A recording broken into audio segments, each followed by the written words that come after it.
the proportion of economically active females in the population aged 15 and up. So we call it working girls. This chart is from Achan Rathi of theconversation.com. He used World Bank data and published this on Quartz. It's a sampling that shows just how wide a range exists in the developing and developed worlds. At the top, you've got the Netherlands leading the way. About 80% of the country's women are working. At the bottom, Saudi Arabia with less than 1/5. Both are considered high-income countries.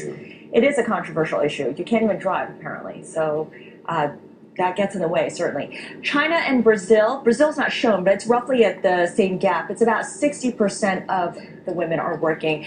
The US, Russia, and the UK are all in the same range at just over 55%. Mexico is below half, and Somalia is our only country in the low-income category, is pretty low there as well, as you could see, just below 40%. About what policies successfully promote there wasn't a whole lot of text to go along with this chart, but so I looked into different things. What I thought was very interesting in that chart was the Netherlands, because it's so high. Well, what's interesting is that I was just reading how less than 10% of Dutch women work full-time versus 75% of the women in the U.S. One more time? Less than 10% of Dutch women work full-time. Most of that is part-time work. Yes, and they like it that way. It's not limited to working moms. It's women in general. There was actually a law passed in 2000 in the Netherlands that mandated women have the right to cut back hours at their jobs without repercussions from employers. But they will have their compensation cut. Of course, and they're fine with that. If you work fewer hours, you get paid less, but that's not a problem. The United Nations doesn't threaten your career prospects. Maybe they're not as concerned about their career prospects. I don't know the exact thinking on that, but there is a big difference between being employed